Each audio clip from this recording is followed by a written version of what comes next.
waist high in this river. And he's like, well, if you think this is interesting, like you should hear about this kid who just broke into the British Museum of Natural History, stole $1 million worth of dead birds in order to sell to this cultish subculture of Victorian salmon fly tires so that he could buy himself a new golden flute. Hello and welcome to the Ireland on the Fly podcast about the people and places of fly fishing in Ireland. We have a special book club episode this week for you, and indeed over the next 2 weeks, as we speak to Kirk Wallace Johnson, author of the acclaimed bestseller The Feather Thief. For those of you who are not aware of the story or the book, all I can say is go read it. And I'm sure after listening to the interview with Kirk, you'll be even more interested in it, as it's a story about a crime heist involving the fly tying world, and specifically those tyers wanting to get their hands on extremely rare feathers from the 19th century. Non-fly anglers who've read the book have raved about it, and I've been pushing it on anyone that I meet. And as for the Irish angle, well, there is of course the Irish influence on fly tying in the 1800s, and in the context of the crime investigation, it was an undercover PSNI officer who first became aware of the stolen swag that was being offered to the fly tying world. And Tom, I think I'm right in that I recommended the book to you as well, and had long wanted to cover it for the book club. Yeah, good man, Dara. Yeah, I'll never forget you started telling me about The Feather Thief and got to read it. And I, of course, my usual response, yeah, I'll read it. Yeah, I must get around to that. And then he said, we've got Kirk for the interview. Have you read The Feather Thief? I think he said to me. And I went, I haven't, no. But Not yet. Not yet. So I read it in a week, and I have to thank you. It was great that we got to get Kirk on the show, because I read it out of necessity, but I could not leave it down. Like, I think I read it in 3 days, not 4 days, because we'd Kirk due in to talk to him. But I think I would have read it in that amount of time anyway. Yeah, I could not put it down. Yeah. The whole thing was fascinating. Now, I will say, initially when I started off, I did sort of wonder where he was going when he was back in the 1800s on a burning exploring ship down off the coast of South America. But the whole thing ties in, and but it is just fascinating. And you said there in the intro about how non-fly anglers have read the book, have raved about it. You can understand why, but as fly anglers, it was enthralling. It's how he takes it through the story, I think, is absolutely amazing. It's like he's a journalist. We get into Kirk's life, which is just the book in itself. Like, you know, his life story is amazing. And being in Iraq and then suffering from PTSD, and then, you know, obviously getting more into fly fishing, and then he comes across the story, and then it just won't let him go. You know, and the more he digs into it, the more he's uncovering. And what I actually got out about, I thought was fascinating, is that whole fly tying world online. Yeah. You know, of like the lengths fly tyers were prepared to go to get certain feathers. And kind of, you know, see no evil, hear no evil kind of mindset, like of, well, you know, don't want to know where it really came from, you know. A bit of a turning of a blind eye. Yeah. Exactly. What I don't know doesn't hurt me. Yeah. It came from a collection that was found, you know, it was about to be thrown out of a house, do you know? Yeah. And the interesting thing, and he says that, and anybody who's probably got a bit of sympathy, let's say, with the tyers on this, and we're primarily a fishing audience. He actually says, listen, you got a guy, these guys don't fish with them, you know, they're not fished with, you know.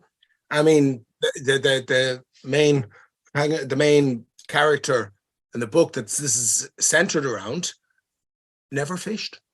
Yeah.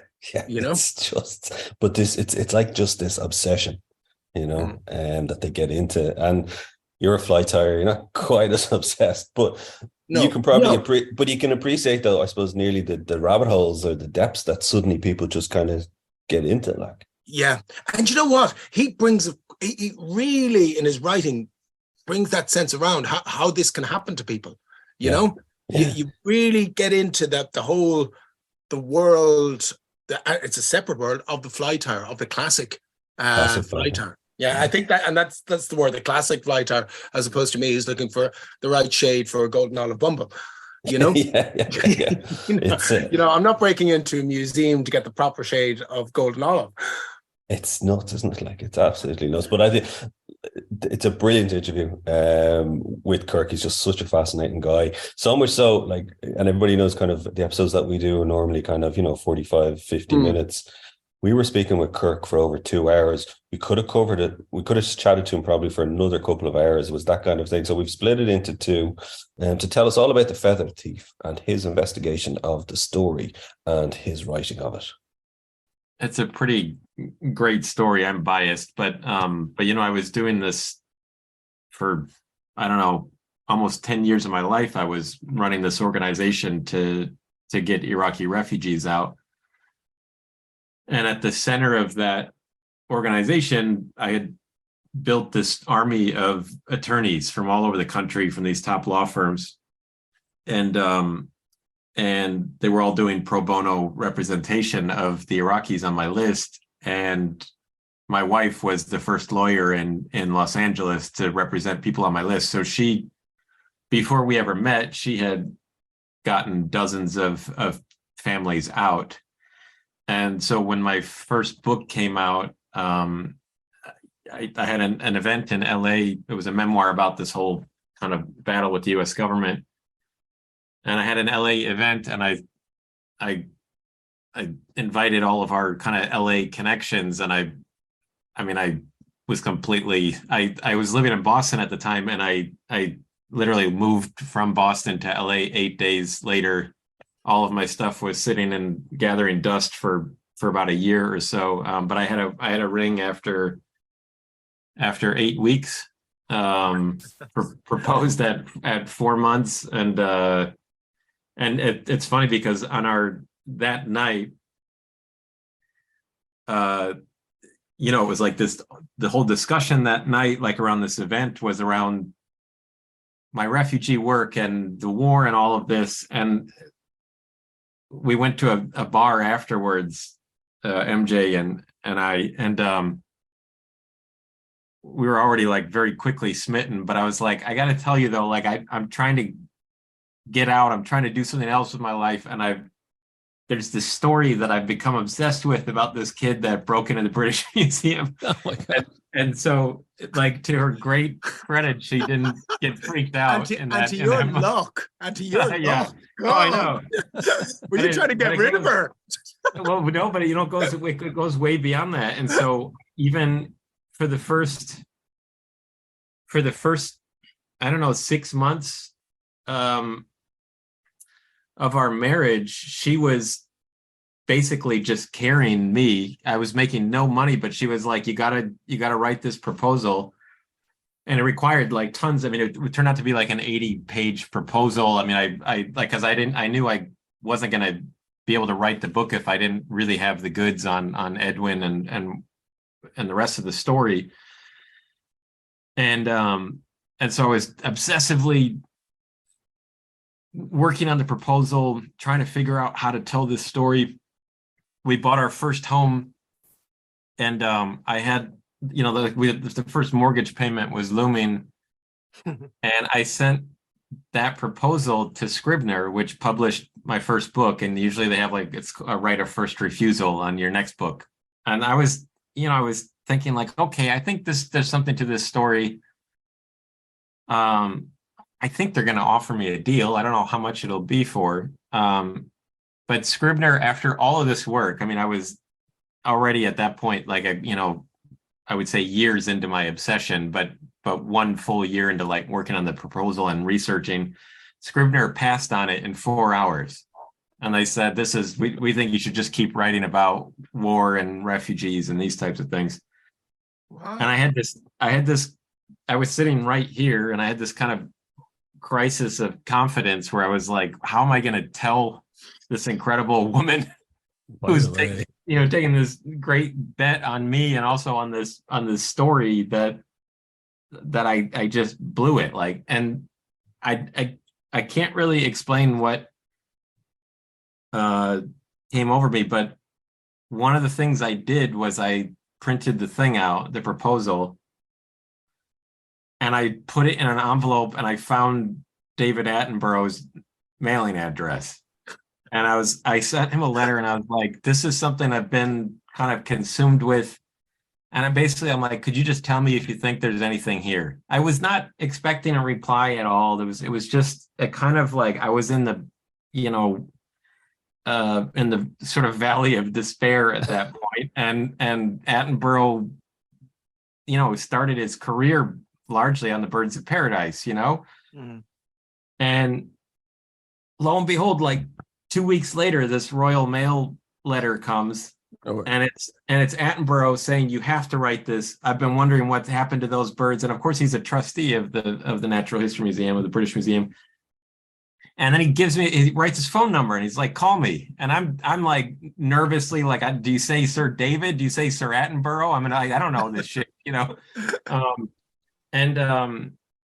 But I developed this friendship with him. It's funny because it's right. I just got another letter from him in the mail like 2 days ago, where he's super excited about the TV series that I'm adapting it now. But that was like a big shot in the arm. But where Attenborough is like, however I can help, I'm always a phone call away. And then when the book came out, I was in the UK on tour, and I went over to Attenborough's house, and I was like approaching his front door. I was a little nervous. I thought it was going to be like a 5-minute hello kind of thing, and I'm just about at the doorbell, and my British publicist calls, and she's like, "It's his 89th birthday today. You got to bring a present." You're like, I'm kind of frozen, and I'm like, what the hell can I give David Attenborough? That like he doesn't.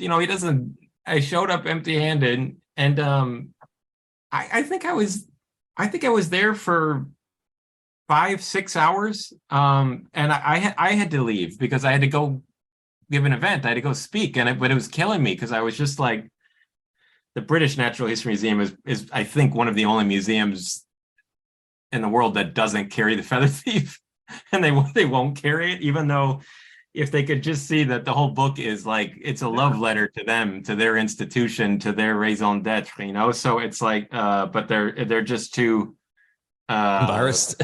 Yeah, and I think that kind of that dynamic has been something of the norm throughout the whole investigation, where I think they wanted this thing to just stay in the rear view or buried, and I was kind of this American horsefly buzzing around, to their eternal annoyance, so.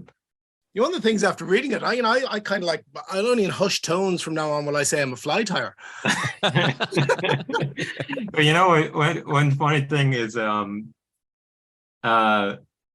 like at some point deep in the process of reporting the book and doing this investigation, I would like excitedly tell my wife, like, so and so threatened me, or so and so is really like they're, and at one point she said to me, she's like, well, do we need to be concerned? Like, should we be worried for our safety? Like, and I kept telling her, I was like, after everything I've been through in the war, this near-death experience, like, I just refuse to believe in a world where it's a fly tire that gets me in the end. Yeah, they don't make movies about that. Like, yeah. Oh, I know. But there was one event where I think I was back in New Mexico on tour, and they had me do the signing line right before the event, which is a little unusual, but there's this long line of people. I'm signing books, making small talk. The handler's kind of pressuring me to like, there's only one person left. And I don't look up. But all of a sudden there's a salmon fly dropped on the table in front of me. And I look up at this guy, and he goes, turn it over. And I look on the back, and it says tied by Edwin Rist. And my eyes kind of bulge. And I was like, where'd you get this? And he goes, I'm his uncle. And then the handler goes, okay, we really have to go. And so for the first like 5 minutes of my talk, I'm walking around stage, and I'm wondering if I'm going to see one of those like laser, like, targeting lights. So I actually I was joking, but I vocalized that I was like, I just need to say, if somebody takes me down, and I pointed to the uncle, and I was like, that's where you guys should start looking, but we actually we went out to a bar afterwards, and I mean, it was a pretty incredible conversation where, I mean, I learned a lot more, but it's really interesting. You're talking about, you met your wife. This story consumed you. And what was it that, and even your publisher said, thanks, but no thanks. Yeah. But yeah, you, even after that, you still kept going. What was it about it that you just couldn't let it go? Because obviously you were right, judging by the success of it afterwards and all that. So what was it that just you wouldn't let go? I think it was a confluence of things. I was at a moment of, despair, I would say, in my life. And it's sort of, to be honest, it was a sort of self-pitying despair. I mean, I was doing something that felt very meaningful. I mean, it was I was literally helping get thousands of people out to safety, but it was never ending. And I hadn't wanted to do that. I didn't have dreams of being a refugee advocate. I just was trying to help one friend who was being targeted because he was seen as a collaborator for the Americans. And that then mushroomed into this massive thing that I had to keep doing. And it was, I was I was miserable at begging people for money. There was a general attitude in my mind of I'm just going to do this for one more year and then I'm out. Do this for one more year and I'm out. I didn't like going to DC and fighting with these bureaucrats. I didn't want the media attention that I got through that work. Every part of me wanted to get out. And it was only I don't know, a couple years into that battle that I started fly fishing.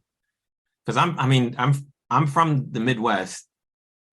I was raised, digging night crawlers and just fishing for carp and bullheads and a river that ran through my backyard. It was quite literally a toxic river. There was radioactive material dumped in it over generations. And so, but there was an overwhelming,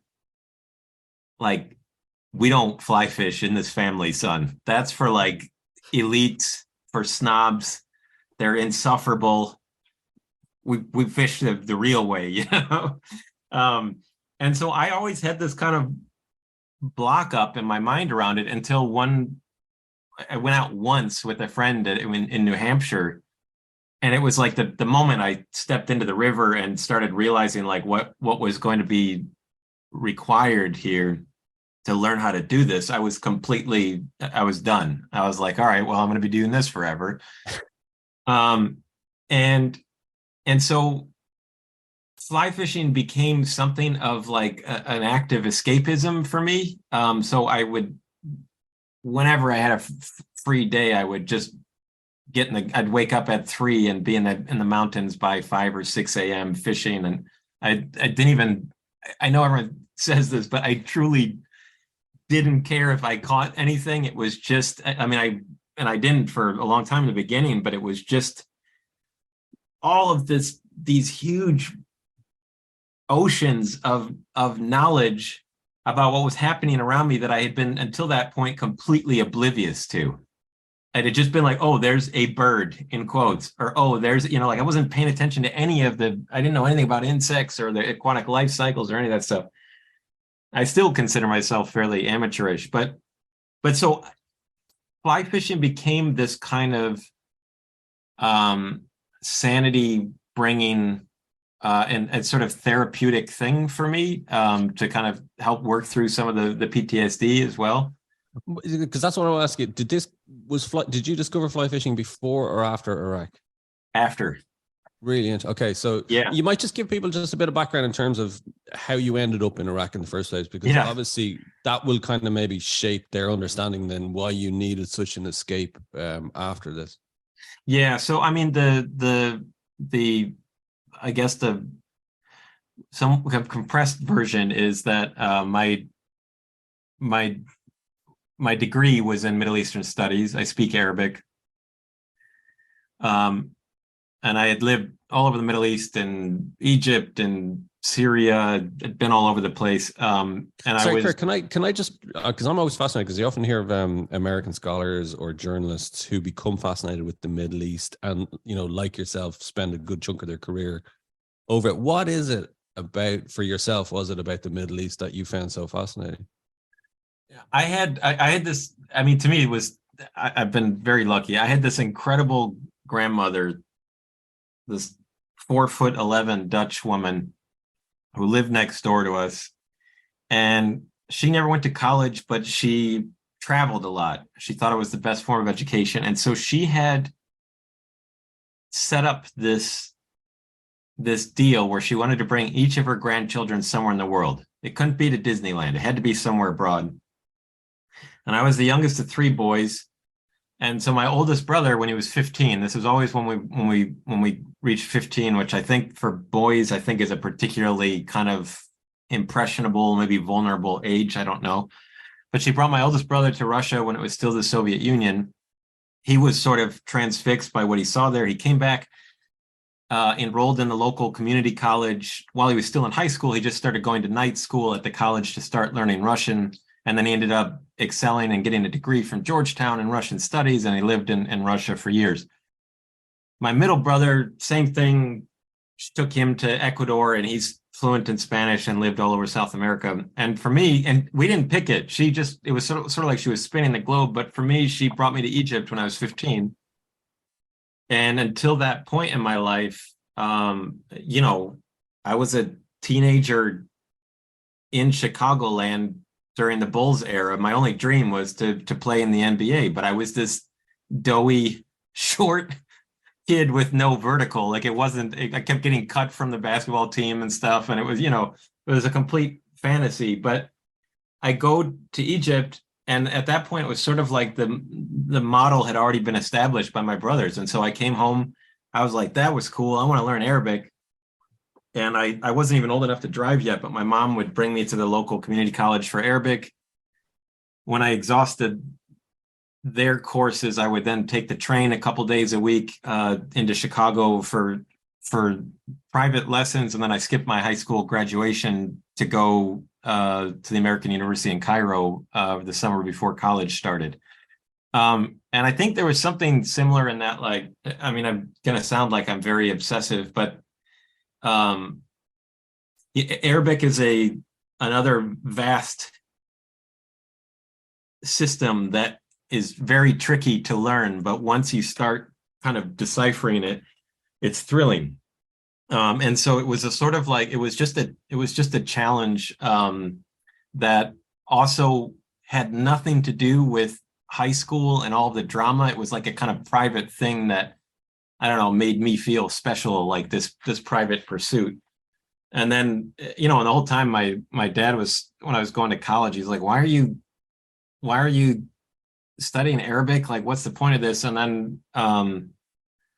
then this 9/11 happened right before my senior year started, my fourth year.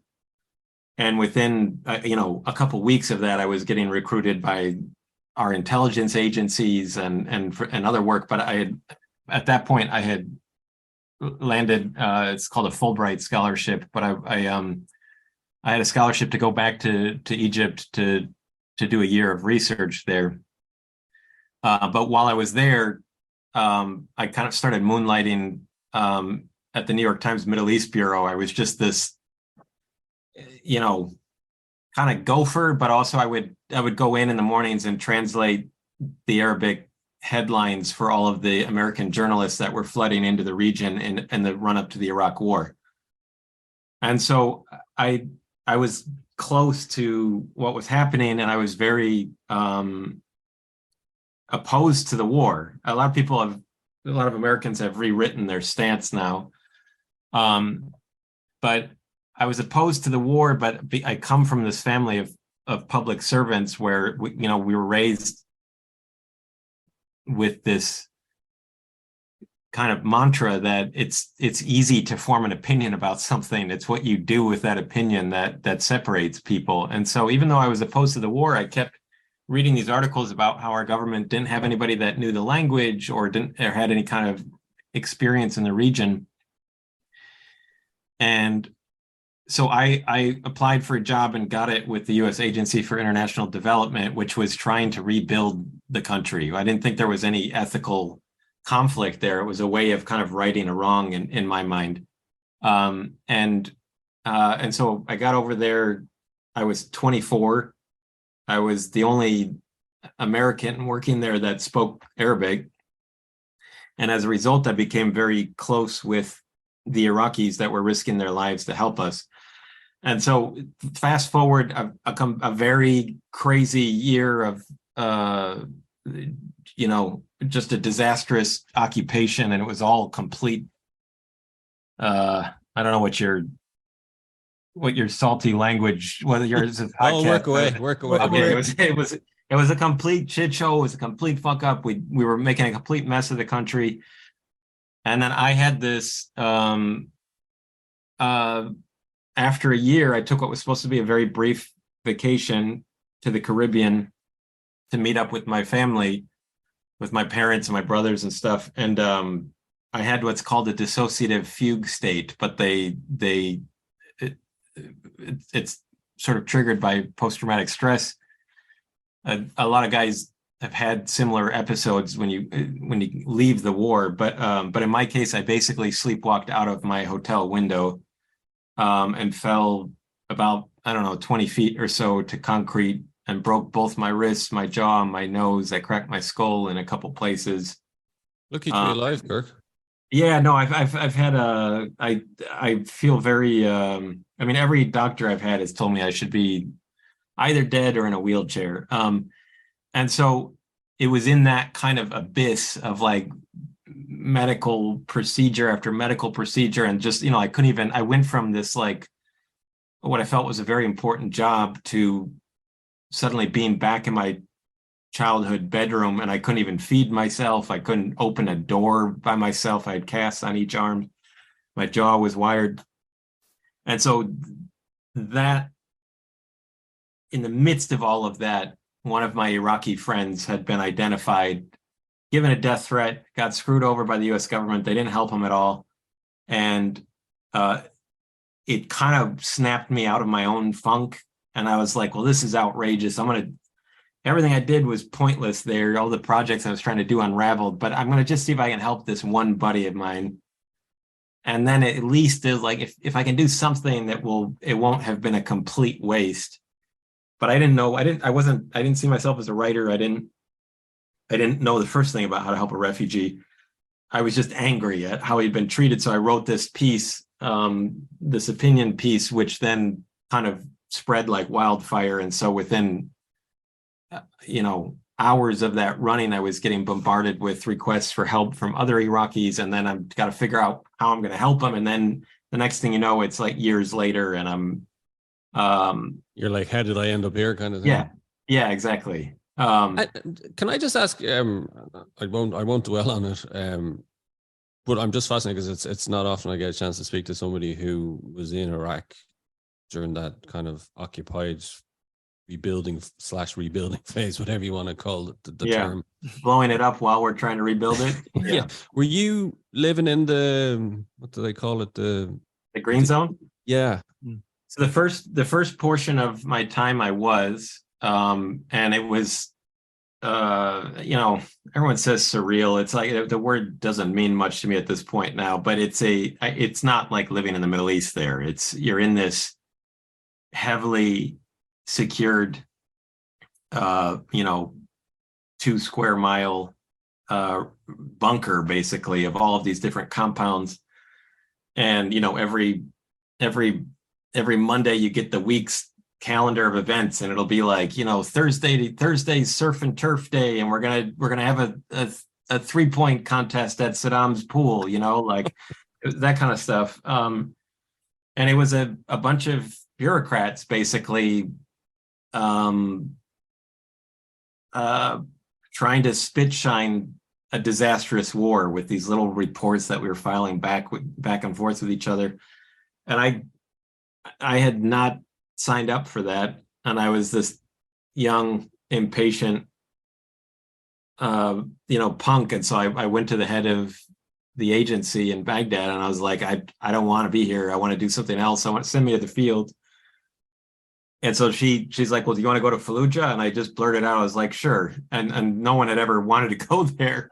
And so I was the first civilian sent to try to rebuild it at a time when it was sort of, it was a pretty bad time in the war.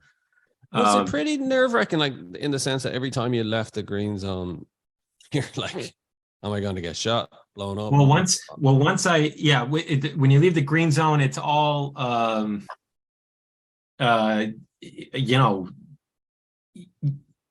you're being guarded not by U.S. forces, you're being guarded by Kroll or Blackwater or these mercenaries that have been hired. And so security and such.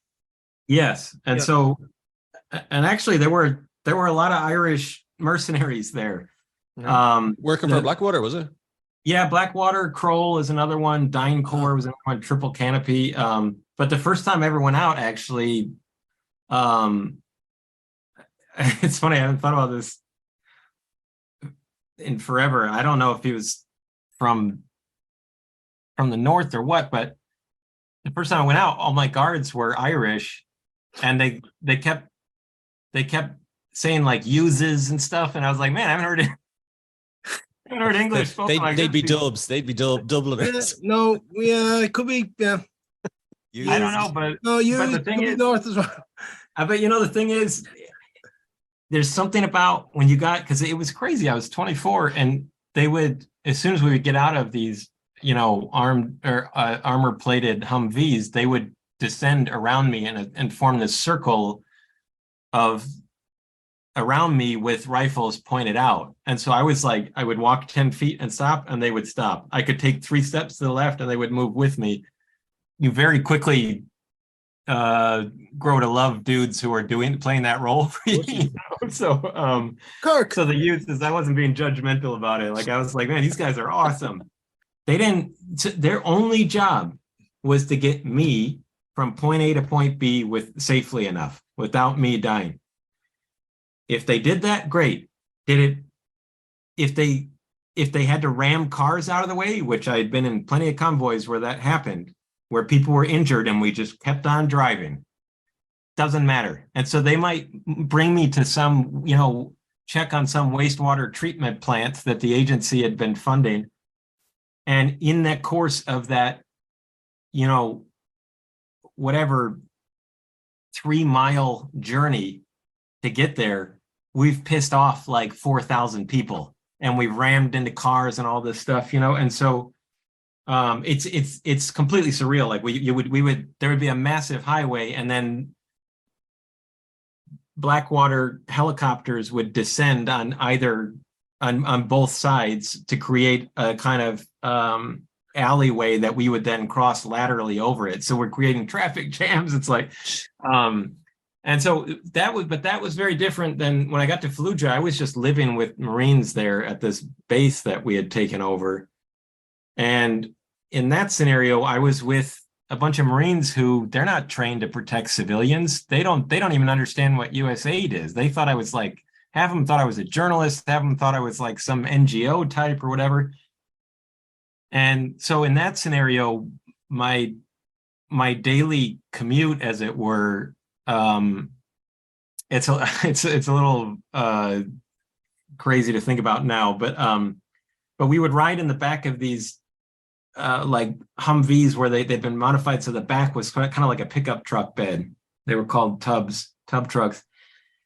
And there was, I don't know, maybe 4 feet of armor plating around it, but it was just open air. And these insurgents were paying kids to run up and chuck grenades into the tubs.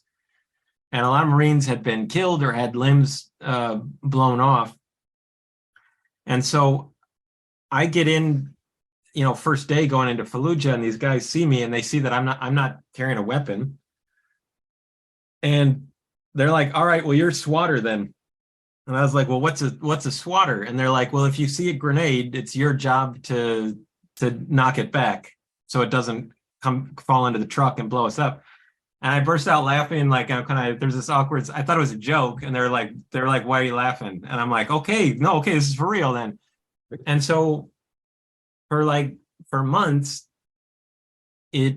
every day I had to be put in this kind of hypervigilant place where I was regarding little kids as a potential lethal threat, which I saw myself as like, I'm not a soldier. I can read their novels. I know what music's popular. Like, I'm supposed to have the kind of cultural understanding, but it completely evaporates in those scenarios and so fortunately I never had to bat one away, but my brain was in that space for, an hour a day to and from going through town or whatever. And so now when I think back, I'm like, yeah, well, that's probably enough to give you a little PTSD there, Yeah, little wonder that you ended up in that state, and hence you end up in a river fly fishing, discovered that this is such a great way of escaping.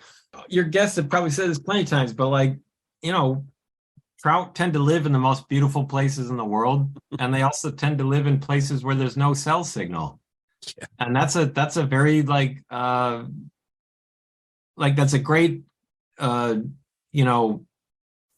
there, but it's also it's a very rare.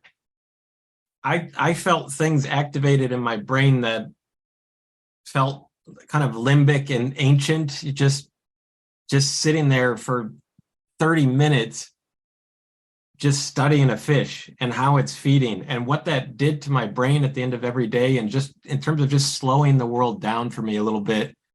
I mean, it's to this day, I'm a horrible sleeper, as my wife can attest. It's the one kind of, I think, permanent hangover from the war and from my accident is it doesn't matter how tired I am. It's impossible for me to get to sleep unless I distract myself by watching something in my headphones or whatever. But the only time that I don't need any of that is when I spent the day fishing. That's it. And I say that as somebody I'm just emerging. I have a 6-year-old and a 5-year-old. So I'm emerging from the trenches of babies. And even that wasn't enough to knock me out, but fishing still does. So that's amazing. And of course it was fishing. You're standing there in the river and your guide Spencer starts telling you this story. You had asked what was it about this that was so captivating? And, at the time that I went out with Spencer, we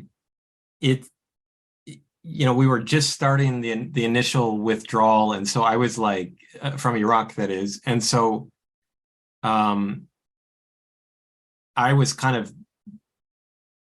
under siege in my mind in terms of I had all these media inquiries. I had all this pressure to try to get as many people out before we finally sort of bugged out of there. And I was in New Mexico. I was supposed to be there on a writing residency, but I wasn't getting any work done. And so I just went on Google and searched for a guide, and Spencer's name pops up.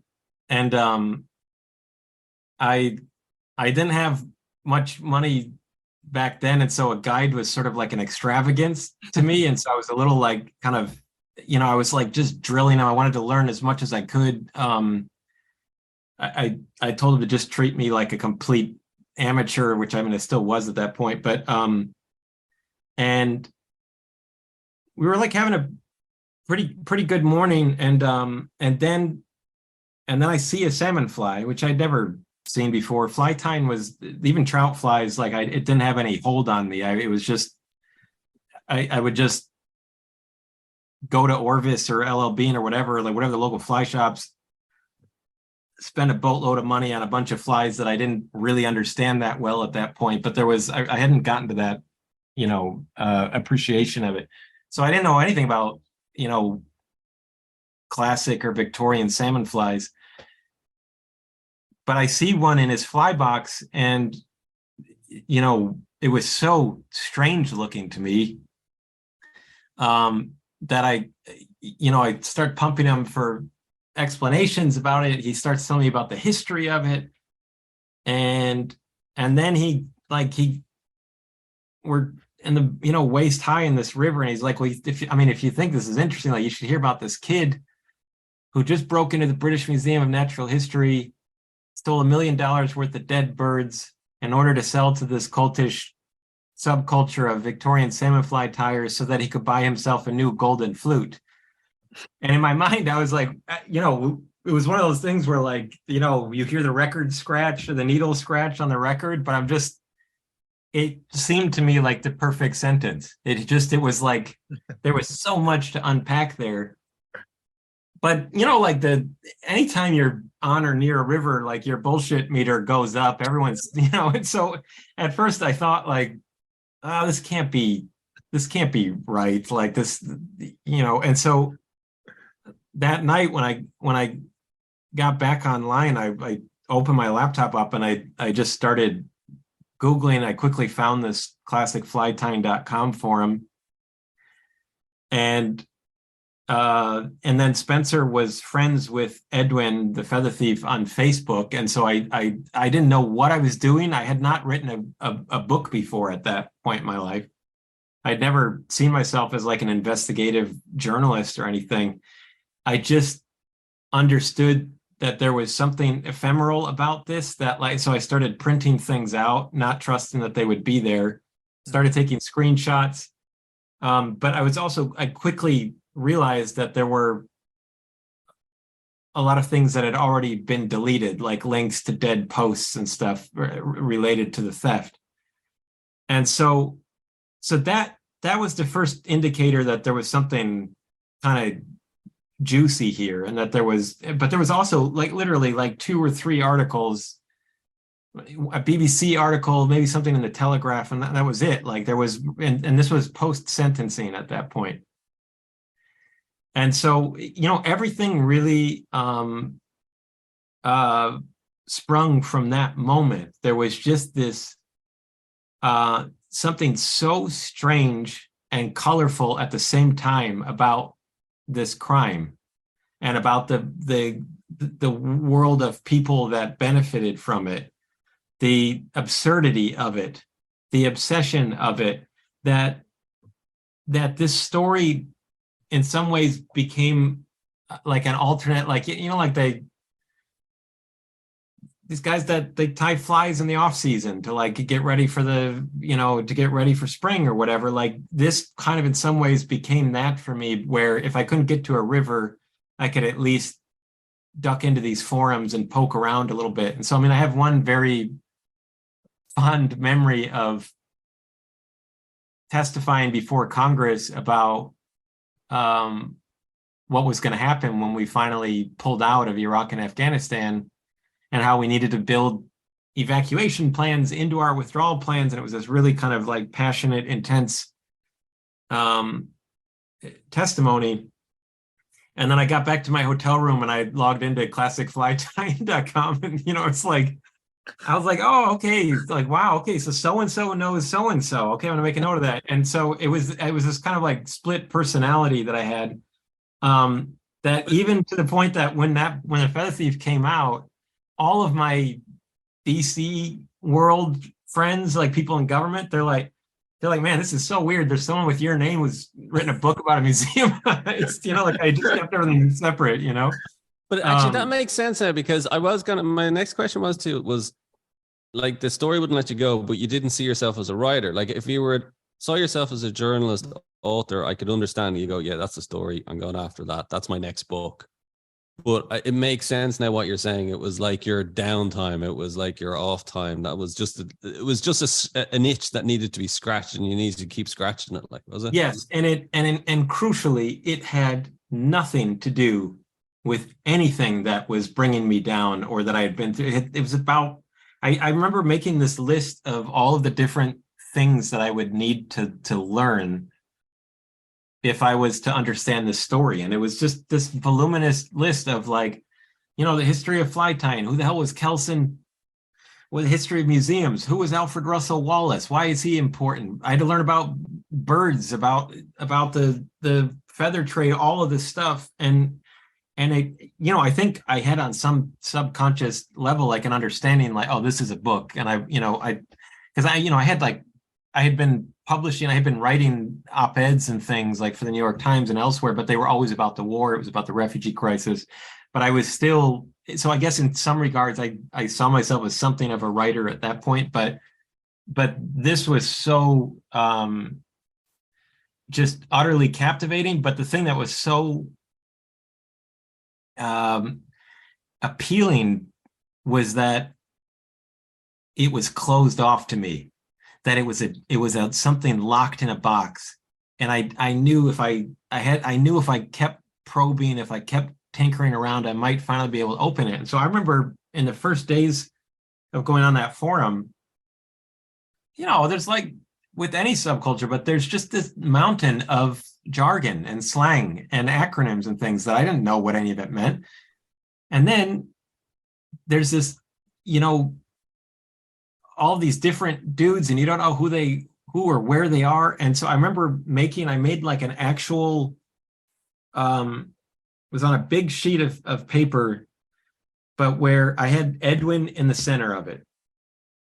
And then I had the people that I knew he had, like, I found a number of posts where he had like, messaged, like in the forum, it was Goku, Goku. I didn't know who that was, but I put Goku next to Edwin because I knew there was something going on there. And then it kept kind of telescoping out. And so then I had like maybe the hardcore, I don't know, a couple hundred names on here, but where if two guys got in a public spat on the forum about, it's 4 raps, not 5 raps, like some of these dumb arguments. Sorry, but Tom's a fly tire, by the way, Kirk, so be careful.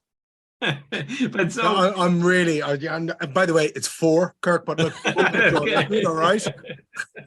So when there were these spats, I would actually make note of it. Like, oh, this dude doesn't like that dude. And so then when I was carpet bombing everyone, asking if they would talk to me. And then if I managed to get someone on the phone with me, I would very deliberately at some point mention the other guy that he got in a fight with. And without fail, they'd be like, yeah, well, that asshole, you should talk to him. Like, I know he bought from Edwin. And I'm like, well, how do you know? And he's like, well, I'll show you. And then people would start forwarding me things from back in the day, And so I kind of kept trying to flip more and more people until I was working my way into the center of that map until, because I was asking Edwin almost every 6 or 9 months if he would talk, and he had no reason to talk. But I think at some point,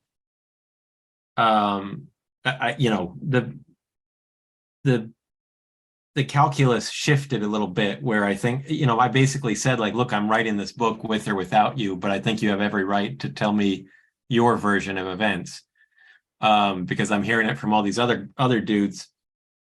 And so I think that's what led to him finally agreeing or accepting to this interview. But even the interview itself, like, that was a whole fascinating, like, and even you still kind of come away from it going, really, and that's what I loved about the story. And Tom, I'm sure you got that from it as well. It was just, it's still open-ended to me, isn't it, in many respects? Like, I know we know who it is, but there was still kind of like going, well, it's still out there, Yeah, and it's funny too, is there was this dynamic where, my wife was there, helping record the interview, and she's like, this at the time she was this like high-powered practicing lawyer, and like she's and so I could see her at moments where I was starting to back Edwin into a corner. I could see her, like the lawyer part of her, like wanting to say to Edwin, like, don't answer this question, it's not going to help you, but fortunately she didn't. But we have this discussion all the time, like, why did he agree to speak? What was in it for him? You ask yourself, you say afterwards in the book that you didn't know how much he played you in that. Yes. You talked to him. So would you not think that that's the reason why he did agree? I think there's a number of, I think I still to this day sometimes wonder if I was played by both him and Long. Because you said that about Long as well after interviewing him. Yes. I think for Edwin, I think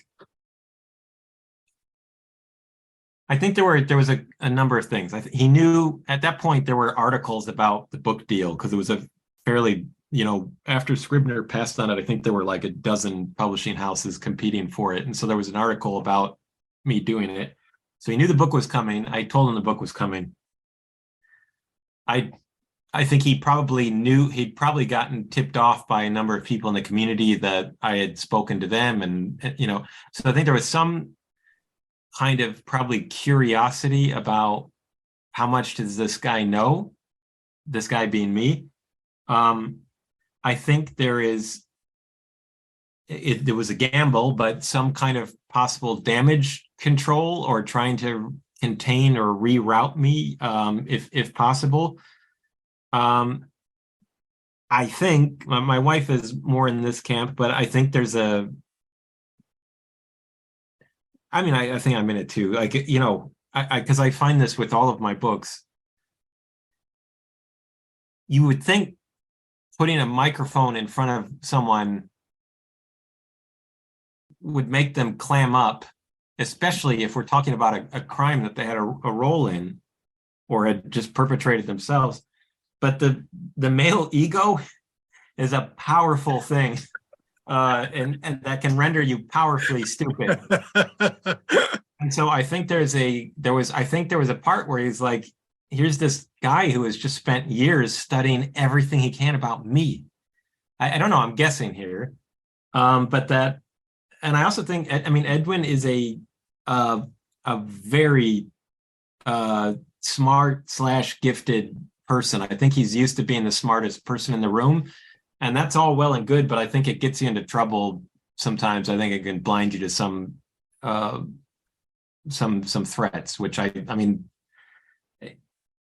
me writing this book was in some ways a danger to Edwin. Wasn't trying to make his life dangerous or anything, but he probably should not have spoken with me. Can I ask you this, and maybe I'm skipping because we're talking about him agreeing to do the interview with you. You met him, you described him afterwards as obviously, and you've just said they're smart, obviously intelligent. The judge describes him as such. What happened to him the night of the theft? So, because, had he, as you say, just taken a couple of skins from each one, he might never have ever been discovered. What happened? He was definitely not the smartest person in the room that night. Well, the thing is, though, I go back and forth, because everyone probably likes to think of themselves as empathetic, but I try really hard to suspend judgment and to put myself and see how, if I can understand why somebody does a certain thing.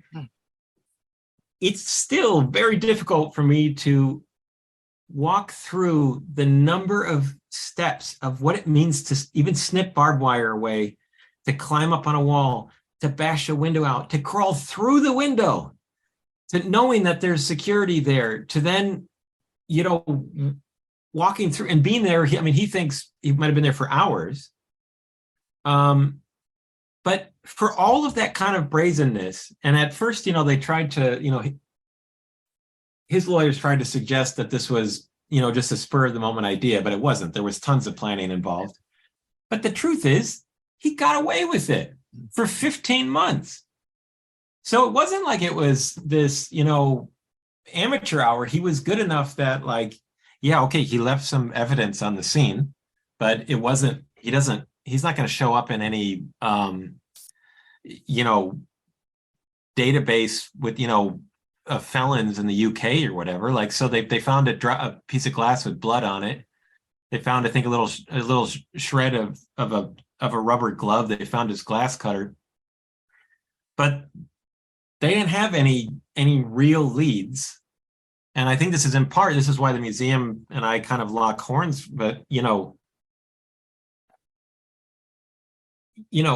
aren't 10,000 people that get access to that collection every year in Tring. There are hundreds on an average year.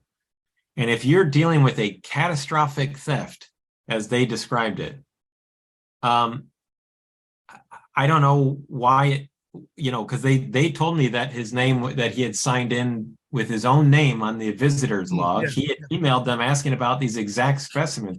Like, the only way I can explain that inaction is that they were in, did you guys use CYA over there? Like, they were just in cover your ass mode. They were in damage control mode, and that they wanted, I don't doubt their commitment to the institution and the collection and all of that. But this was, you read some of these minutes of their museum board meetings, and the word reputational harm or reputational risk pops up all the time. And so, this is where I keynoted some convention a few years ago of museum curators. It happened to be in Chicago. And it was a different kind of talk because I was going in very detailed way about how he had cased the place, how he did the heist, because I wanted everyone in the room, 700 curators, to take note and to be on the lookout for this type of behavior, these types of approaches that Edwin used. And someone from the British Natural History Museum came up, like in a public Q&A, went to the mic, and they tried to suggest that they knew all along that it was a fly tire. It's just they couldn't get the cops to buy into it. And it's just flat out wrong. To the point of being a lie, I don't know, but because I know the detective quite well. She would have jumped at that explanation as quickly as possible. I think the museum, if they did know that it was a fly tire, I think they wrote this in one published article about it, but that I think they quickly came to this assumption that it was probably whoever stole it had probably destroyed it all. And so I think with that kind of dour assumption, I think it made them kind of, this is a theory, but I think it made them kind of say, well, that's a lost cause, case dismissed kind of. Yeah. That seems to come across when you write that. They really seem to have just, that's it, it's written off now, that's it. Move along, let's forget about it, that's it. Yes, the fact that on the day of the sentencing, the head of the museum said, we're pleased to consider the matter resolved, or whatever the language was, when there was still about $250,000 worth of birds missing, seems like something of an indictment to me. And again, this is where I always feel like the need to kind of step back a little bit, that like, we're talking about the victim here. We're talking about and for all of the, my frustration with the British Museum, they were the ones that were burgled. They're the ones that are dependent on the public for their funding, and on the public for a kind of a trust in their their reason for existing. And they're not bank vaults. They exist for the dissemination, for the propagation of knowledge. If they view inquiries, scientific inquiries, as things that have to be vetted 10 times over, that goes against their core mission. And so did they trust Edwin the first time when he said he needed to go take photographs of Wallace's birds of paradise? Yeah, they did. And Edwin preyed upon that trust. And so, it's for as much as I get frustrated by their response, because, when I went back the day that I met Attenborough, I was supposed to go up. I forget the name of the Waterstones. Is it? There's some book chain Waterstones. Yeah. And they went up. They brought me up to Tring to film an interview, and they wanted me to film at the museum. And the museum told them, they're like, Kirk Johnson is not allowed on the premises. Are you serious? Yeah. And so I'm sort of like, guys, like, there are hundreds of thousands of people that have now gone to natural history museums because of this book, that understand what collections are and what they're used for, that are outraged over it. There's like, I've given talks at natural history museums where the director comes up afterwards and they're super excited because there's some well-heeled donor that just wrote a massive check to help them with their security. Like I'm You're on the good guy. Yeah, and so there's a part of me, but I'm like, I'm still kind of a red-blooded American where I'm like, if somebody is antagonistic to me, it's really thrilling. You know what I mean? So, but I feel the need to like at least get it out there that like this isn't a situation where they were just flooded with funding for all kinds of security and stuff and they wasted it all on fancy dinners or something. They're constantly struggling to get the resources they need to protect this while balancing the kind of imperative of the institution to create access for this. They were very much kind of preyed upon by Edwin in this scenario. But I think that if what I feel very comfortable saying, I think they let PR considerations color this investigation or drain it of the urgency that it required. And so the fact that it wasn't until one dude in the police service of Northern Ireland just happened to be at a fly tying show in Amsterdam, in Holland, just happened to be at the right booth at the right time to hear one of Edwin's customers bragging about this, about the skin that he had just bought. You could make the case like you commit a crime like this and you sell it to enough people, at some point you're gonna get found out. But he made it 15 months and sold a ton of these things out to that community. And that is actually the interesting thing, because I remember, and I was really miss of it, like, because I was like, oh, that's, I know there's no obvious Irish angle to it, and you're like, well, actually, do you remember the PSNI? And I was like, oh yes. So like, in case folks, in terms of that, so it was a PSNI undercover officer. He was at a flight, and he was into fly tying. Yeah, he apparently, and it's like, just forgive I don't know if I'm going to be stepping on any fault lines here, but he basically would be on these 8-10 hour stakeouts in the back of a van during the Troubles, and was just losing his mind in boredom. And so he took up fly tying as a way of sort of helping to pass the time, and it grew into something a little bit more intense. And I have to be kind of somewhat restrained about how I talk about it, just so your listeners understand that he never wanted to be identified. He was, I think, probably pretty shocked when I found him, which took me a long time. But as we spoke, I agreed that I would never reveal his identity. And so I only call him Irish in the book. But he's the one guy who basically set in motion the dominoes that eventually led to Edwin getting arrested. It's funny that you mentioned that, because you say, like, I would have thought, well, at some stage it would have come to light if the PSNI officer hadn't uncovered it. But yeah, you just touched on it there. Maybe it wouldn't have had. I don't know, because these guys, they immediately but there was one incredibly damning forum post, which that forum is completely dead now. It's just a dead link. I looked it up. But there was one incredibly damning forum post where they were arguing about the price of an Indian crow, a red ruffed fruit crow, I think. And someone made this joke about, that it was stolen from the British Museum, that it was stolen and there was a 3,000% markup. I'm forgetting the exact wording. That post and that conversation where there's all these guys kind of laughing about it, that was, I think, something like 8 months before the arrest. These guys all knew. Like, you have to be powerfully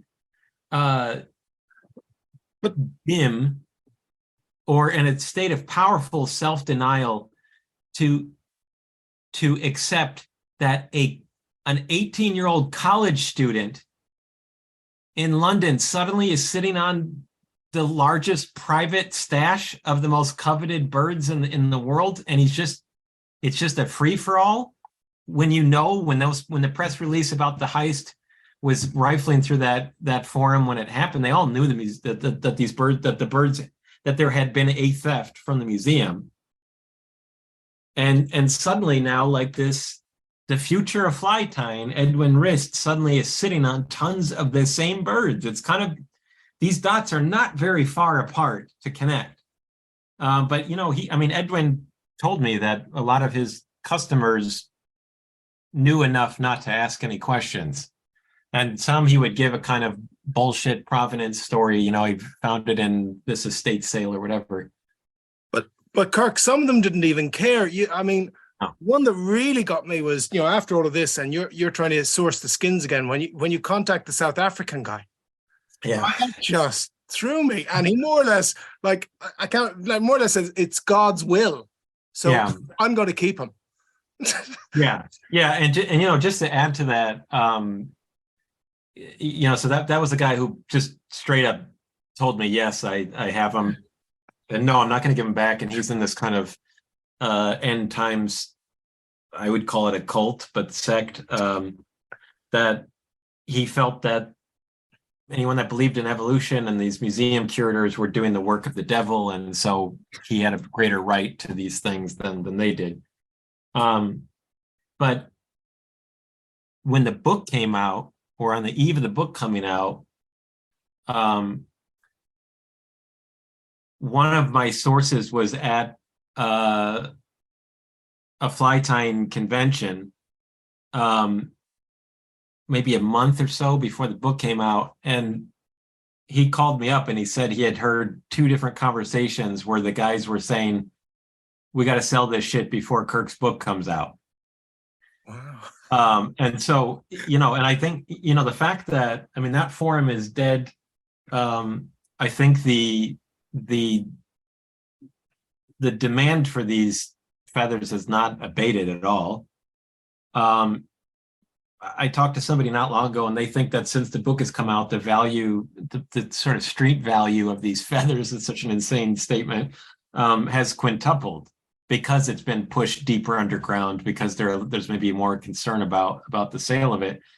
But no, there was no I'm not naive. I wasn't thinking there was going to be this grand reformation, but if it's not clear from the book, and I don't say this with any,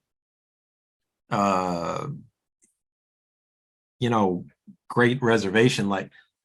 I can respect the art form. I don't respect at all this obsession with the authentic. You guys will know this far better than I am, but this is all, they have made themselves into this monastic order, embracing these 19th century books as gospel when it's all bullshit. And there's no, how many emails I get from people who read the book there's pictures of this, and salmon aren't easy to catch, but you don't need this shit to catch them. And so, people have shown me hooks with a candy wrapper tied onto it with dog fur, like that kind of stuff. And so there is this absurd obsession with authenticity that you just nudge it a little bit and you realize it's all just this house of cards. And it's this sad kind of status pursuit or status protection where these guys have spent hundreds of thousands of dollars over their career fly tying to accumulate all this stuff. And so why would they take kindly to the idea of using a dyed sub? That's like as more of a threat than anything else to what they've put into it.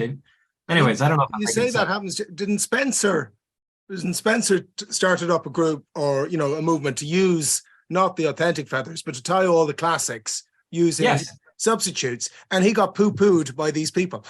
Yes, in fact, he told me I think it was last year, the ASFI told him that there was no room for subs for tying with alternates, that he was uninvited or disinvited because he was only going to be tying with substitute feathers. So, and I will say that because there's a lot, like, these guys, the hardest core of this community, they hate me. I'm at peace with that. Okay. I don't care. But it's funny because I feel like at times I need to say this, especially to an audience like yours. It's not like I got bullied by a fly tire when I was a kid, and I've just been biding my time, waiting for shame on you if you were. I didn't give a shit about any of this. Revenge is mine. This is a guy who came from Fallujah. I think he'd be all right. No, and so there's a part where I'm just like, this is just a really simple question of right and wrong. It doesn't belong to this community, and they tried badly for years, and I think that's why the book was a threat to them. For years, they had, I think, kind of snowed over a lot of outsiders into thinking that Edwin was just this lone bad apple, had nothing to do with the rest of us. And here's a Corey Bustard initiative where we kind of mail each other. Look, see that we care about all this stuff. We're not obsessed with it. While the trade in this was still going on at a fever pitch, and hate to say it, guys, but I'm at 5 museum heists now that have been carried out in the name of fly tying to feed that community. Wow. So this Edwin's was by far Edwin's, but there's one that's happening right now where it involves a corrupt graduate student who's been stealing specimens from an American university collection. I have to be a little kind of circumspect in how I talk about it, but these guys know they're buying stuff that they think that the book comes out that I don't see any of this anymore, but I still get stuff sent to me all the time. But the point being that they have, I think, are so morally compromised by this that they view me as this sort of threat, but also, and I gave you a heads up about this, but it's something that I'm very furious about. Spencer, for the sin of telling me this story, has had to go to law enforcement on more than one occasion because he's received death threats from fly tires, and I know their names. I know who issued them. Jeez. All for the sin of, and I guarantee you they've listened to your program. All for the sin of telling me about a museum heist that they allege has nothing to do with them or with the integrity of this community, while they delete any reference to it. And while they ostracize everyone who tries to maybe reform this a little bit and to move this away from a kind of, I don't know, criminal dependence on stolen feathers. But it is, but what you're saying there, Kirk, though, it's not like the risk story. It wasn't just a one-off. 5, you're saying, so it's continuing, and no wonder they hate you because the continued success of your book continues to shine a light on this. For people that have only picked up the book recently, kind of go, what?